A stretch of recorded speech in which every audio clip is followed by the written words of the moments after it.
Tony's coming in. Tony will come and give you a hug. Tony, we're filming, so.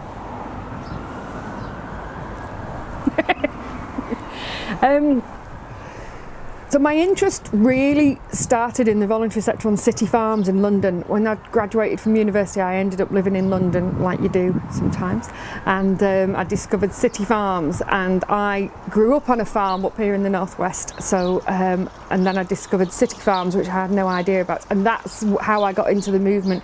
And then city farms and community gardens are very closely linked. Whereas community gardens don't have animals. It's the difference, you see. So I guess I've always worked in this sector. I must admit that I'm not a very good gardener.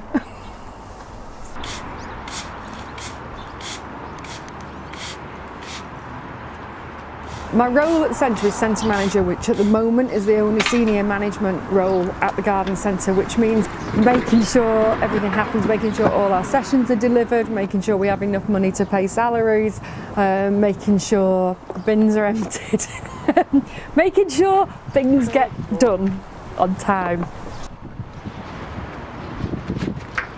That's it.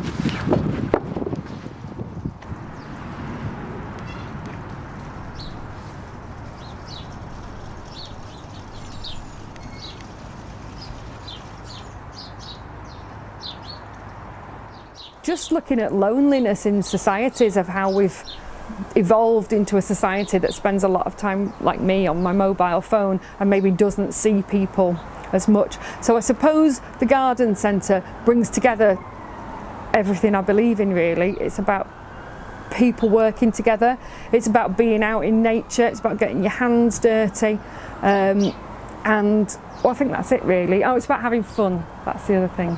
It's about having fun. So it is in many ways my perfect job. It's not all perfect, but it does everything that I want a project to do.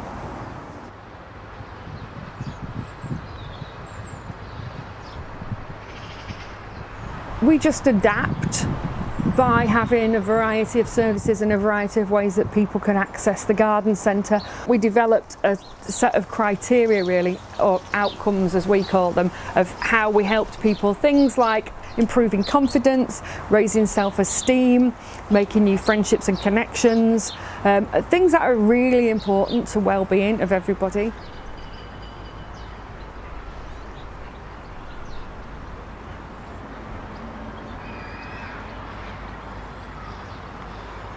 Why use gardening to bring people together?